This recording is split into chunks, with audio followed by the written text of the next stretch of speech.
हम लोग मानते भी हैं, जानते भी हैं कि डॉक्टर भगवान का दूसरा रूप होते हैं और एक स्वस्थ देश, एक स्वस्थ समाज, एक स्वस्थ परिवार, एक स्वस्थ व्यक्ति डॉक्टर ही बनाते हैं। लेकिन अगर उस डॉक्टर को बनाने की प्रक्रिया अस्वस्थ हो जाए तो वो डॉक्टर कैसे एक स्वस्थ नागरिक को बनाएगा? नाम है नीट। कहीं से भी रिजल्ट देखने के बाद क्या आपको लगता है कि ये प्रक्रिया नीट है? ये प्रक्रिया साफ है, स्वस्थ है, स्वच्छ है? 24 लाख बच्चों का भविष्य धूमिल हो रहा है, उस पर पानी फेर दिया गया है इस परीक्षा के माध्यम से। पहले क्या हुआ? तारीख बढ़ाते रहे, बार बार तारीख बढ़ा रहे थे और फिर पूरे सिस्टम की पोल 4 जून को खुल गई। पूरे के पूरे 720 आउट ऑफ 720 आउट ऑफ 720, आप पीछे आपके सामने स्क्रीन पे जो आंकड़ा दिख रहा है वो देखिए। इसको 67 टॉपर्स थे जिसको 720 में से 720 अंक मिले इस साल। पिछले साल कितने थे? उसके पिछले साल कितने थे? ये तमाम आंकड़े ये विनीत जी ने हमारे रिसर्च करके मुझे दिया। ये बड़ी अच्छी रिसर्च इन्होंने की, ये आपको सारे आंकड़े इसमें दिखेंगे। पिछले 8 सालों में, चलिए पिछले साल का तो छोड़िए, पिछले 8 सालों में सिर्फ 7 ऐसे छात्र थे जो पूरे में से पूरे अंक लाए हों। 8 साल में 7 छात्र और 1 साल में 67 छात्र। यह अपने आप में चौंका देने वाला आंकड़ा है। शिक्षा मंत्री जी कोई जवाब नहीं। ये एक्स्ट्रा 2AB कहां से आया? प्रधानमंत्री की भाषा में अगर पूछें तो ये 2AB आया कहां से एक्स्ट्रा? उनको बड़ा शौक है इस तरह के इक्वेशन देने का। जयराम जी होते तो बड़ा मुस्कुराते इस बात को सुनकर, उनको भी बड़ा प्रिय लगता है ये उदाहरण। अब ये परीक्षा पे चर्चा से प्रेरणा मिली बच्चों को, ये तो हम मान नहीं सकते। परीक्षा पे चर्चा से हम में से किसी को कभी मिली है प्रेरणा प्रधानमंत्री से? लेकिन फिर घोटाला हुआ। ये कैसे साबित हुआ? बिहार में पुलिस ने पकड़ा, कई ऐसे लोगों को पकड़ा, आज वो हिरासत में हैं, जिन्होंने टेलीग्राम चैनल्स पे नीट के पेपर लीक किए थे। इसकी जांच में आगे क्या हुआ ये हमें नहीं मालूम। 13 आरोपी वहां गिरफ्तार हुए। वैसे ही गोधरा, गुजरात, बिहार भी का एक उदाहरण दे रहा हूं मैं आपको, अब गुजरात का भी उदाहरण दे रहा हूं। गोधरा में भी कोचिंग सेंटर्स के साथ मिलकर, एक पर्टिकुलर कोचिंग सेंटर था, उसके साथ मिलकर कैसे ये लीक हुआ। तो ये बिहार और गुजरात, ये एनडीए का गठबंधन क्या नीट डिजास्टर अलायंस हो गया है? एक उदाहरण बिहार से है, दूसरा उदाहरण गोधरा से है, प्रधानमंत्री जी की कर्मभूमि से है। सोचिए, इतना बड़ा घोटाला। कल माननीय सर्वोच्च न्यायालय ने सुनवाई की। एनटीए जो कि ये परीक्षा करवाता है, उसने लीपापोती की पूरी कोशिश की। क्या कहा? उन्होंने कहा कि जो 1563 बच्चों को टाइम लॉस की वजह से ग्रेस मार्क्स दिए, और एक माननीय सर्वोच्च न्यायालय की जजमेंट को कोट किया कि साहब इस जजमेंट में यह कहा है कि अगर बच्चों को टाइम लॉस होता है तो वो कैलकुलेट करके इन्हें ग्रेस मार्क्स दिया।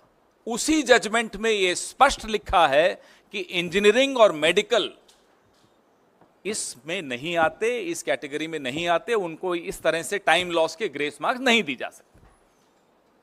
आप सोचिए कि जजमेंट तक को ट्विस्ट करके यह सरकार किस स्तर पर गिरकर लीपापोती कर सकती है, 24 लाख बच्चों के भविष्य को अंधेरे में डाल सकती है। यह हमने कल सुना और देखा। 4 जून को एक परीक्षार्थी और फेल हुआ था, 400 बोला, 240 लाया और 55 ग्रेस मार्क्स लेके सरकार बना के बैठा। वो 55 ग्रेस मार्क्स ही तो हैं। ये रिजल्ट 14 जून को आना था, इसको 4 जून को क्यों किया गया? यही सोचा कि आप लोग जो अभी व्यस्त होंगे, हम सब व्यस्त होंगे, चुनावी नतीजों में, पूरा देश टीवी पे सिर्फ चुनावी नतीजे देख रहा होगा, तो ये एक बड़ा विवाद नहीं पैदा होगा। इसलिए 14 जून को 4 जून पे ले आया गया। ये तमाम सवाल हैं जिसके जवाब नहीं मिले हैं।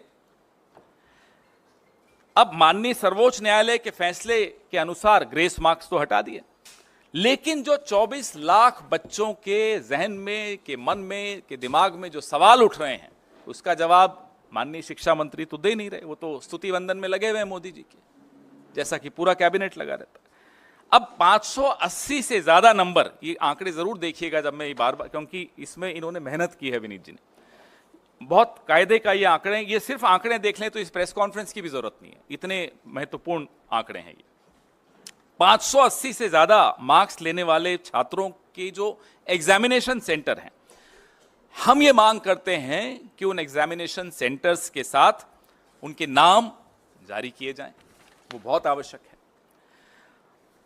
दूसरी हमारी मांग ये है कि जो 12वीं के बोर्ड के मार्क्स का मिलान नीट के टॉपर्स के साथ किया जाए, क्योंकि एक सूचना है कि कुछ ऐसे छात्र हैं जिन्होंने 12वीं भी संघर्ष करके पास की, कोई ज्यादा अच्छे नंबर नहीं लाए, लेकिन नीट में टॉपर हो गए। हम नहीं कह रहे नहीं हो सकते, ऐसे लोग आगे चल के शिक्षा मंत्री और प्रधानमंत्री भी बन सकते हैं, इसमें कोई हमें उसमें नहीं है, लेकिन नीट में इतने मार्क्स ले जाएं, थोड़ी गड़बड़ की आशंका वहां 24 लाख बच्चों के मन में है, तो इसका जवाब भी देना होगा। जिस जिस एग्जाम सेंटर पर औसत से ज्यादा हाई मार्क्स वाले परीक्षार्थी हैं, उनकी वीडियो रिकॉर्डिंग भी जारी की जाए, ताकि पता चल सके कि ये एक्स्ट्रा मार्क्स ग्रेस से मिले हैं, डिसग्रेस से मिले हैं, कैसे मिले हैं ये मार्क्स। तो इसकी वीडियो रिकॉर्डिंग भी सामने आए, थोड़ा आवाज प्लीज, इसकी वीडियो रिकॉर्डिंग भी सामने आनी चाहिए। अब इसमें कुछ और महत्वपूर्ण बिंदु, एक सबसे ज्यादा यह है जो इन्होंने ही मुझे सुबह बताया कि एक विंडो खोली गई 2 दिन की, उसमें बच्चों ने ऑप्शन दी कि नहीं मुझे ये नहीं, ये सेंटर चाहिए। बिहार का एक बच्चा गुजरात के सेंटर में एग्जाम देने जाए, वो भी उस विंडो का फायदा उठाते हुए बोले नहीं मुझे ये नहीं, बिहार का सेंटर नहीं चाहिए, गुजरात का सेंटर चाहिए, 1500 किलोमीटर दूर का सेंटर चाहिए। ऐसे कई उदाहरण हैं। हम ये भी मांग करते हैं कि उन तमाम बच्चों की सूची भी सार्वजनिक की जाए जिन्होंने इस विंडो का लाभ उठाते हुए अपने सेंटर्स बदले, और ऐसे बच्चों की भी सूची सामने लाई जाए जो हैं राजस्थान के और जा रहे हैं केरला, उदाहरण दे रहा हूं, एग्जाम देने इतना दूर जा रहे हैं, ना उनके कोचिंग सेंटर के पास है वो सेंटर एग्जाम का, न उनका जहां वो रहते हैं वहां के पास है, तो इतना दूर जाने की क्या आवश्यकता पड़ी। तो कई चीजें निकल कर आएंगी अगर इसका जवाब हमको मिलेगा तो। एक दुर्भाग्य यह भी है कि रेल मंत्री हो, शिक्षा मंत्री हो, गृह मंत्री हो और भगवान के अवतार खुद हो प्रधानमंत्री, कोई अकाउंटेबिलिटी नहीं लेना चाहता। जवाबदेही का जो एक संस्कृति थी इस देश में, वो लाल बहादुर शास्त्री जी की हो, वो माधवराव जी सिंधिया की हो, वो संस्कृति अब आपको बिल्कुल नहीं दिखती। चलिए इस्तीफा आप नहीं दे रहे, यूपीए के शासनकाल में सिर्फ आरोप लगते थे, बाद में झूठे भी साबित हो गए, आरोप लगते थे और इस्तीफा हो जाता था, जवाबदेही थी। आज वो मंत्री मुस्कुराते हुए आरोप हम पर सब पर लगाता है, इस देश के नागरिकों पर लगाता है कि मोटिवेटेड प्रोटेस्ट हो रहा है। थोड़े दिनों में देश विरोधी भी हो जाएंगे ये बच्चे, देख लीजिएगा, इनको राष्ट्र विरोधी कह दिया जाएगा जो प्रोटेस्ट कर रहे हैं।